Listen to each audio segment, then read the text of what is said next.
Hai, balik lagi di Fintalk bareng aku Vinanda. Jadi kali ini aku mau bahas soal reksadana nih. Jadi apa aja kelebihan dan kekurangannya, terus potensi risikonya itu seperti apa sih? Sampai kalau kalian mau beli itu harus kemana? Nah, selengkapnya akan kita bahas di materi kali ini. Tapi sebelumnya jangan lupa untuk subscribe dulu channel kita.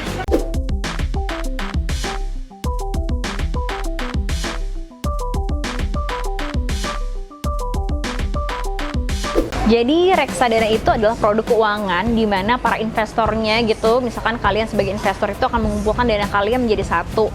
Jadi dana investor ini nanti akan dikelola oleh manajer investasi yang kemudian akan dikelola dan juga disebarkan ke beberapa instrumen keuangan. Bisa ke kayak saham, obligasi, atau deposito. Analoginya gini, anggaplah reksadana itu mirip sama kayak gado-gado. Jadi kalau misalkan gado-gado itu ada pilihannya nih, kita bisa bikin sendiri atau kita beli langsung ke warung. Kalau misalkan kita beli sendiri atau bikin sendiri gitu ya, homemade, kita harus beli ke pasar bahan-bahannya. Kita pilih bahan-bahannya mana sih yang paling bagus dan juga kita bersihin, terus kita masak, baru deh bisa kita makan. Tapi kalau misalkan beli ke warung tentu lebih simple kan, karena kita tinggal beli langsung jadi dan bisa langsung kita makan. Sama halnya dengan reksadana. Kalau misalkan kayak kalian tuh pengen investasi tapi ngerasa kayak nggak punya waktu, terus nggak bisa untuk belajar cepet untuk analisisnya seperti apa kayak gitu, dan juga nggak punya modal yang besar untuk beli beragam instrumen. Nah, kalian bisa pilih reksadana aja, karena di dalam reksadana ini sudah banyak instrumen yang bisa terrangkum dalam satu produk dan juga tentu dengan modal yang cukup minim. Reksadana itu ada banyak jenisnya. Jenis reksadana yang kita pilih juga menentukan nih kemana arah uang kita akan diinvestasikan. Yang pertama ada reksadana pasar uang. Kalau untuk reksadana pasar uang, instrumen yang ada di dalamnya ini ada kayak deposito, sertifikat Bank Indonesia, kemudian juga ada surat berharga negara yang jangka waktunya itu kurang dari 1 tahun. Selanjutnya ada reksadana pendapatan tetap. Kalau reksadana pendapatan tetap ini bisa kayak ke deposito atau juga ke surat utang atau obligasi yang jangka waktunya ini lebih dari 1 tahun. Selanjutnya ada reksadana saham. Kalau reksadana saham ini sesuai dengan namanya ya, tentu akan diinvestasikan atau dialokasikan ke instrumen saham. Jadi 80% komposisinya itu tentu adalah ke saham. Dan yang terakhir itu ada reksadana campuran. Kalau campuran itu dia macam-macam ya, jadi kayak ada saham, terus juga ada obligasi di situ, ada deposito, jadi memang beragam. Terus pertanyaannya adalah kenapa nggak kita beli sendiri aja ya? Misalkan kita investasiin aja ke saham, kita beli sendiri sahamnya, kita beli obligasi sendiri, kita investasikan ke deposito sendiri. Nah, terus kira-kira kenapa untungnya kita harus memakai reksadana ini sih? Kelebihan yang pertama, dikelola oleh manajer investasi. Jadi kalau sebagai seorang pemula nih, pasti kan kita kayak gampang-gampang susah lah untuk belajar apa itu saham, apa itu obligasi, dan gimana cara belinya gitu. Dan juga kita nggak punya waktu. Nah, kelebihannya kalau memang menggunakan atau kita membeli produk reksadana ini, itu sudah dikelola oleh manajer investasi yang berpengalaman dan juga profesional di bidangnya. Jadi istilahnya kita titipkan uang kita ke mereka, nanti mereka yang akan mengatur nih seperti apa diversifikasi portofolionya dan juga bagaimana caranya untuk menghasilkan keuntungan. Kelebihan lainnya adalah bisa dibeli dengan modal yang minim. Jadi kalau misalkan kita kayak investasi di saham, itu kan kita harus beli minimal 1 lot ya, 100 lembar ya, tergantung dari harga sahamnya berapa. Terus kalau misalkan kita beli obligasi gitu, misalkan kelipatan 5 juta. Kalau misalkan kita mau deposito, minimalnya harus 10 juta. Nah, kalau misalkan menggunakan atau membeli produk reksadana ini, cukup beli reksadana aja, itu dapat semuanya dengan modal yang cukup minim.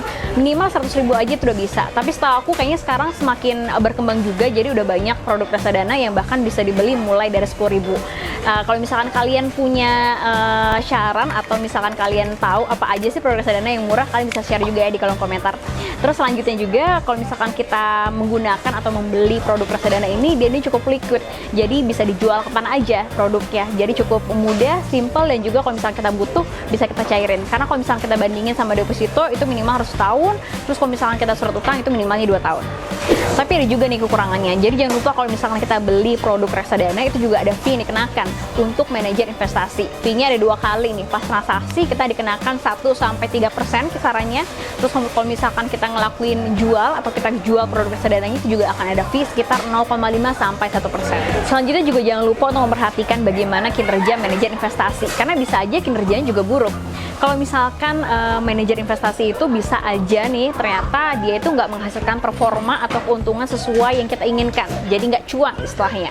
Terus kalau misalkan kita beli reksadana saham misalnya, ternyata reksadana saham yang kita beli ini justru performanya jauh lebih buruk dibandingkan dengan saham kalau kita beli sendiri. Kan kalau kayak gitu mending kita investasi aja beli sendiri kalau misalkan nggak cuan. Dan yang terakhir, harganya itu belum final ya. Jadi kalau misalkan kita beli produk reksadananya hari ini, harganya itu berapa sih, NAB-nya itu berapa sih, itu baru kelihatan di esok harinya. Jadi memang naik turunnya harga ini nggak kelihatan kalau misalkan kita beli produk reksadana. Selanjutnya, resiko reksadana itu seperti apa sih? Kalau kita lihat nih dari reksadana pasar uang ya, itu kan dia masuknya ke instrumen deposito. Memang resikonya ini paling rendah. Cuman kalau misalkan ekonomi kita minus, depositonya terus turun, ya otomatis portofolio kita juga turun. Selanjutnya, kalau misalkan kita lihat dari reksadana pasar pendapatan tetap atau campuran gitu ya, itu juga tentu ada potensi resiko kerugian, karena kalau misalkan harganya turun, ya otomatis portofolio kita juga jadi minus.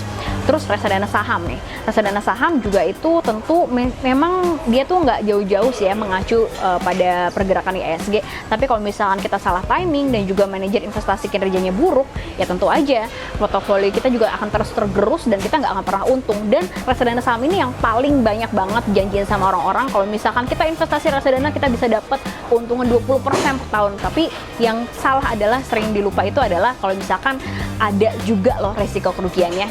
Terus cara beli reksadana itu kita harus kemana sih? Jadi banyak banget yang bisa dipilih kalau misalkan kalian pengen beli instrumen reksadana. Yang pertama, kalian bisa langsung datang ke cabang bank.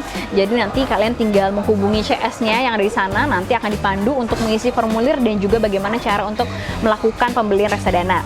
Atau bisa juga kalian pakai online banking ya. Jadi ada beberapa memang bank yang sudah bisa beli secara online tuh, kayak Permata atau Commonwealth atau Citibank, itu juga udah bisa. Terus juga bisa juga kalian ke sekuritas, lewat layanan sekuritas itu juga ada, atau ke e-commerce itu juga sudah ada yang menyediakan, atau juga bisa melakukan pembelian reksadana melalui layanan aplikasi khusus. Itu dia penjelasan kita sekilas soal reksadana. Tapi kalau misalnya kalian masih punya pertanyaan dan juga masukan, kalian bisa langsung aja ya drop di kolom komentar kita. Jangan lupa untuk subscribe dan juga bunyikan lonceng notifikasi supaya kalian dapat informasi terupdate terus nih setiap minggunya. Terima kasih sudah nonton Fintalk dan see you.